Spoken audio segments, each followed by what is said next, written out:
latest questionable costings, the most the coalition plan could cost is about $100 billion at the absolute most. And we've spent more than that already on the failed renewables transition.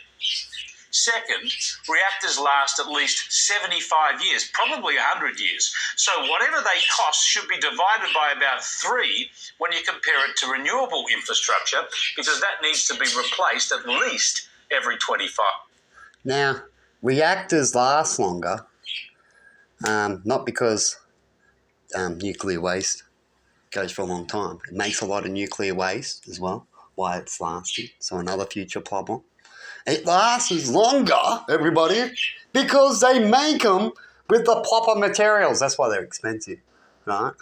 But you can also just do a little tweak in the other area of cheap factor, as I talk about. The Chinese can pump out stuff so it can be built. The Chinese just need to use proper materials, right? That won't rust like me whippersnipper cable did, right? They used the wrong material, so I can't use a brand new whippersnipper a year later because I like to wash it, and the cable rust because they didn't have a cable that can take water, right? Just little tweaks, right? And it won't be that expensive. So if you can do these little tweaks, perhaps these materials can last 50 years, right? And not every 25. See, you're not thinking high enough. You're just thinking in the now.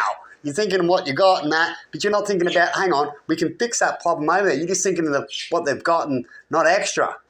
Right? You think too low. You got to think higher.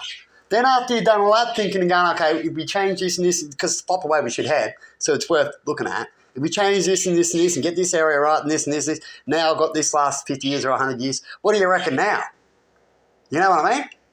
And then that won't have this waste that people have to put up with later, or things can happen when wars happen or accidents happen where it just makes a huge problem. So when it comes to nuclear, you want to stay away from it, really. You really do. You don't need it. You can run coal factories and stuff like that, generators that just need a fuel, right, to run it, and they use coal. So you can have those same things, and they can last a long time. You can make them with more better materials, right? Just look at the old steam machines and stuff like that. They're still running today. As they use with materials where you can do maintenance and no asses. Definitely if you do the right maintenance, right? It's just using the right material in the first place. Amazing, wouldn't it? And you actually stick to a goal. But if you're a human just in the now and go with the flow and go with what they say and all those kind of things, you can have these right things to go with, to function. But if you're getting the wrong advice in other areas and stuff like that, it's like going on a course. If you don't have it exactly right, if you're just a couple of degrees off, you end up way over here. That's humans all the time. Isn't that sad? But anyway, have a good one. This nuclear thing, what an issue.